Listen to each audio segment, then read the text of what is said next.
अकबर और बीरबल की एक कहानी बहुत मशहूर है, जहां अकबर बादशाह बीरबल से कहते हैं कि जाओ दुनिया के सबसे खूबसूरत बच्चे को मेरे सामने पेश करो।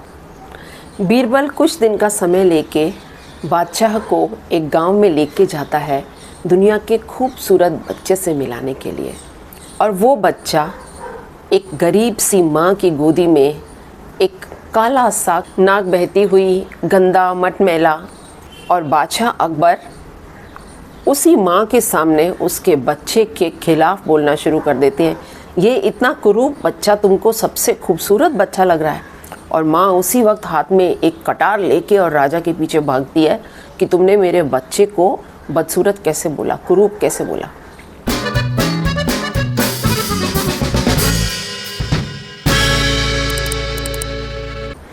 आज के पाकिस्तानी ड्रामा की कहानी कुछ ऐसी ही अकबर बीरबल की कहानी से शुरू होती है। एक मज़दूर जिसके ऑलरेडी 3 बच्चे हैं, 2 बेटे और 1 बेटी, और चौथा उसका बेटा जन्म लेता है जिसकी उसको कोई खुशी नहीं होती। वो एक अनवांटेड चाइल्ड है, मतलब उसको चाहिए नहीं था, गरीब है, उसको लगता है एक और पेट आ गया खाने के लिए, जिसको देख के कोई माशाअल्लाह नहीं बोलेगा अरे वाह क्या खूबसूरत बच्चे को जन्मा है। लेकिन माँ के लिए वो बच्चा दुनिया का सबसे खूबसूरत बच्चा है, जिसका नाम माँ रखती है परीज़ाद।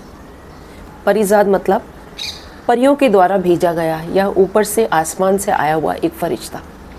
नाम तो इतना खूबसूरत, लेकिन बच्चे की शक्ल उसकी माँ को छोड़कर किसी को भी नहीं भाती। सब उसको एक अगली डकलिंग होता है ना, बदसूरत, चेहरा काला। एक कहते हैं ना, अमीर परिवार में पैदा होता तो शायद 100 उसके जो अवगुण हैं वो छुप जाते, लेकिन पैदा भी तो ये गरीब परिवार में हुआ। माँ बाप पैदा किए, थोड़ा सा बड़ा किए, वो तो इस दुनिया से चले गए। बचे कौन पीछे? बड़े 2 भाई, भाभियाँ और ये बहन।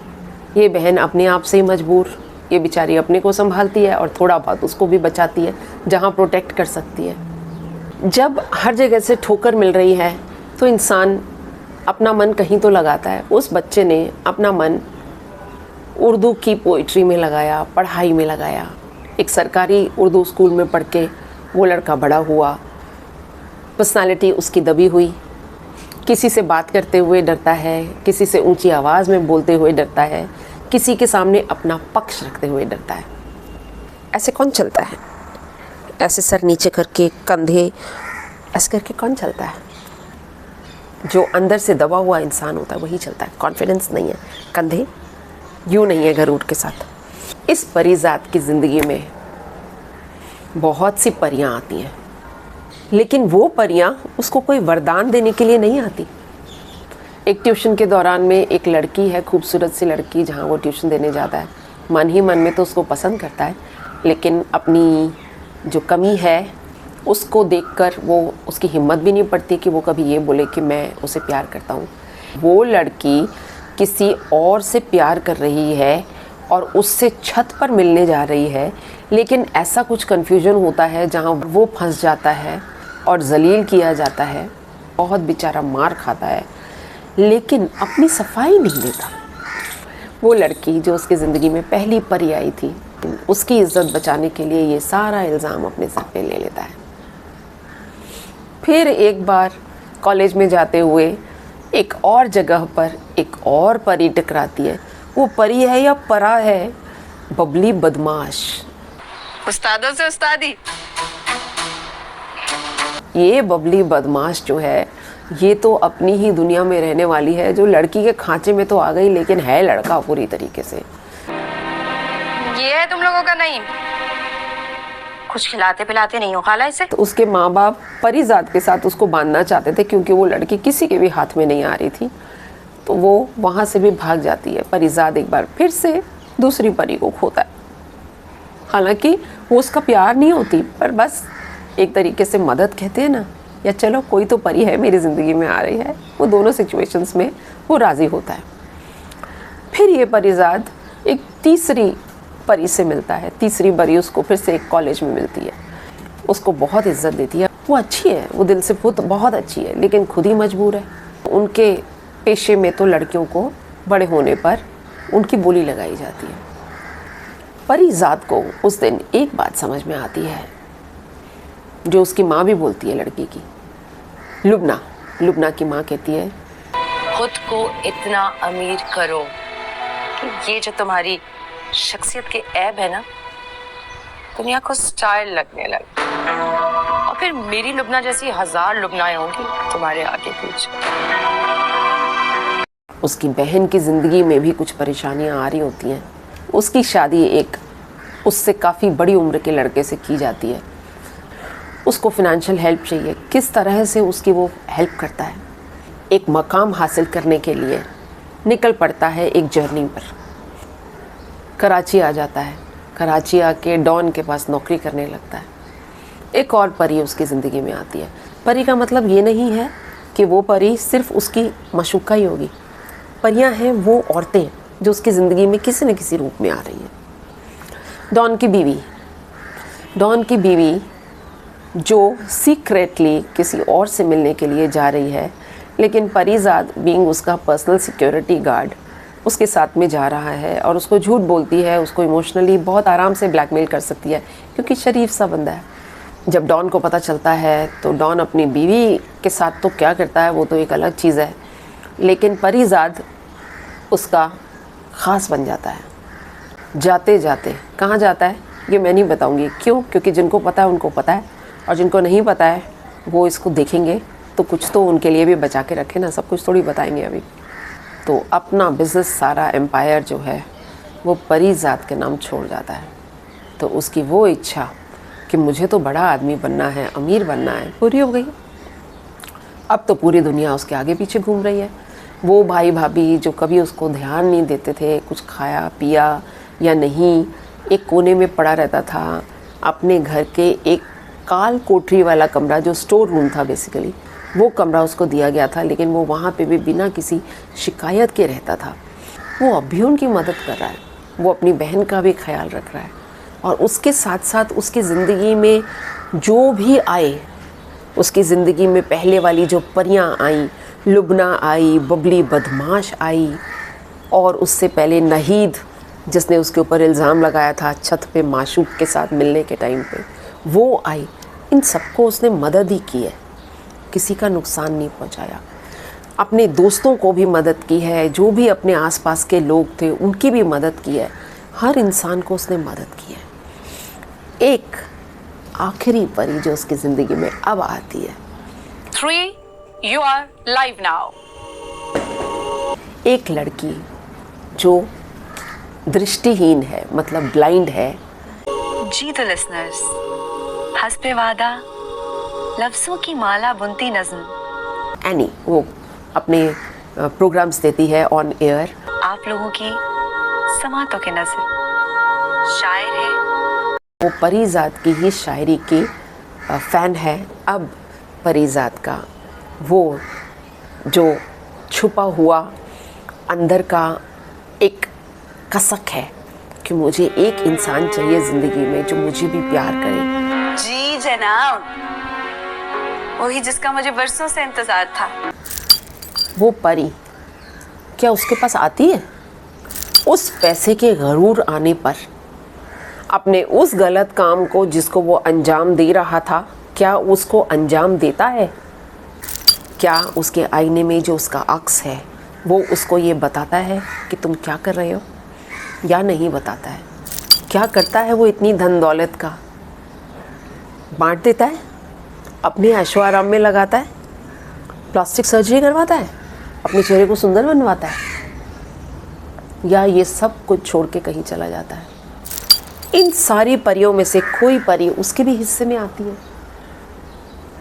ये सब चीज़ें हैं इस परिजात में देखने की। इस दुनिया में, इस धरती पर कोई ऐसा इतना हम्बल और इतना अच्छा अंदर से कोई इंसान हो सकता है, कोई ऐसा फरिश्ता हो सकता है। एक बहुत प्यारा सपना है कि हो, या शायद आसपास हमारे कुछ ऐसे लोग होते हैं जो कुछ हद तक इसका से 1%, 2%, 10% तक भी होते हैं। लेकिन क्या 100% परिजात आपकी ज़िंदगी में कभी आपको दिखा है? अगर दिखा हो तो मुझे बताइएगा। परफॉर्मेंसेस की बात करते हैं, जो टॉप परफॉर्मर है इसमें किसको देंगे परिजाद में? जी हाँ, Ahmed Ali Akbar in the role of Parizaad. Extremely super performance. मैं फिर वही बात बोलूँगी कि जब भी हम किसी को एक्सट्रीमली सुपर परफॉर्मेंस का खिताब देते हैं, उसके लिए ताली बजाते हैं, तो उसके पीछे सिर्फ वो एक्टर नहीं होता, उसके पीछे पूरी एक टीम होती है। ये स्टोरी लिखी गई परिजाद के आसपास की, इसका स्क्रीन प्ले लिखा गया। स्क्रीन प्ले और डायरेक्शन में ये चीज़ किसने बोली कि जब भी उसकी ज़िंदगी में वो परी वाला एक्साइटमेंट आ रहा है और वो नर्वस भी हो रहा है, एक्साइटेड भी हो रहा है, तो वो अपनी शर्ट के कोने को अपनी उंगलियों से घुमाएगा। वो एक ऐसा एक्शन है जो कि आपको उसके साथ में बहुत अच्छे से लिंक करता है कि यस, परी की ज़िंदगी में फिर कुछ उछाल आ रहे हैं, उसका दिल जो है वो फिर उबाले मार रहा है, कुछ ना कुछ हिचकोले आ रहे हैं उसकी ज़िंदगी में। तो मैं दाद देती हूँ टीम की, जिसने भी इस पर्टिकुलर एक बॉडी जेस्चर को कैप्चर किया फॉर रिलेटिंग टू परिजाद्स इमोशंस। बहुत खूब। मैं ये कहूँगी कि इस पूरे ड्रामे में जितने भी आर्टिस्ट थे, उन सबकी परफॉर्मेंस, चाहे किसी ने एक छोटा सा रोल किया, चाहे किसी ने एक बड़ा रोल किया, मुझे बट फॉर वन, सिर्फ एक का जो परफॉर्मेंस था वो मुझे, मैं एक्टिंग बोलूँगी, हाँ ओवर एक्टिंग कहूँगी, उसके अलावा सब ने बहुत अच्छा परफॉर्म किया। उनका मेजर रोल तो नहीं था, एक बीच में एक पोर्शन था जहाँ पर उनका कुछ रोल आया, बहुत बड़ा रोल नहीं था, अब बहुत छोटा भी नहीं कह सकते, आइडेंटिफाइबल रोल था, ऐसा नहीं था। तो उनका नाम मैं नहीं लूँगी, वो मुझको आप लोग कमेंट बॉक्स में बताएंगे कि वो कौन सा कैरेक्टर था जो आपको परफॉर्मेंस के मामले में वीक लगा। लीड देती हूँ कि वो एक लेडी परफॉर्मर थी। आप लोगों की इतने सारे कमेंट्स के लिए मैं बहुत शुक्रगुजार हूँ। और हाँ, कभी कभी दिल करता है मेरा, मैंने एक अलग से एपिसोड भी बनाया अभी रिसेंटली जहाँ मैंने सबके कमेंट्स पढ़ के बताए, तो अभी फिर से एक कमेंट आप लोगों के हाजिर है, अब से लेके करूँगी। हफ्ते में एक आध कमेंट जो कि अच्छा सा दिखता है या जो लोग कंसिस्टेंटली मेरे साथ बात करते हैं, उनके बारे में बात कर ही लेंगे। अच्छा लगता है, कम्युनिटी में तो मैं शेयर करती रहती हूँ पोस्ट, मुझसे रुका नहीं जाता। लेकिन फिर भी आज का कमेंट हालांकि आया ये 1 महीना पहले है और ये कंसिस्टेंटली मेरे से बात करती हैं। ड्यू ड्रॉप इन ने लिखा है, मधु दीदी, I really enjoyed your review. It brought to light some points that I hadn't considered and makes me want to see it. I put them on my to be watched list. Keep up the great work. Thank you. Thank you Dew Drop In और मेरे सारे दूसरे viewers, thank you so much. आपके अलावा बहुत सारे consistent हैं, तो हर बार में एक आध कोई जिक्र कर लेंगे।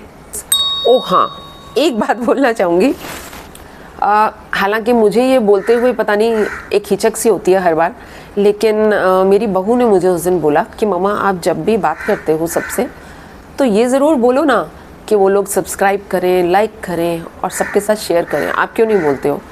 तो मैंने उसको बोला, मैंने कहा बेटा जिसको दिल करेगा वो करेंगे, वैसे भी करते हैं लोग, तो मुझे उसको स्पेशली बोलने की क्या ज़रूरत है? मैं लिख तो देती हूँ, उसमें आता है ना एक ऑटोमेटिक, तो वो कर ही देते हैं।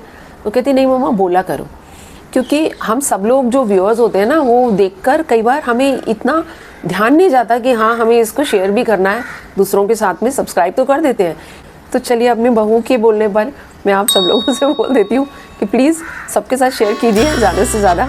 हमारा परिवार बड़ा होगा तो मुझे तो बहुत ही खुशी होगी और इंटरेक्शन भी और बेहतर होगा। अभी मुझे पता है कमेंट आने वाला है, जर्द पत्तों का बुन का क्यों नहीं दिया अभी तक रिव्यू में, आपसे बहुत नाराज़ हूँ। नाराज़ मत हो, देख रही हूँ जर्द पत्तों का बुन, अच्छे से देखूंगी फिर बताऊंगी। बाय, खूब खुश रहें, फिर मिलती हूँ किसी और रिव्यू के साथ।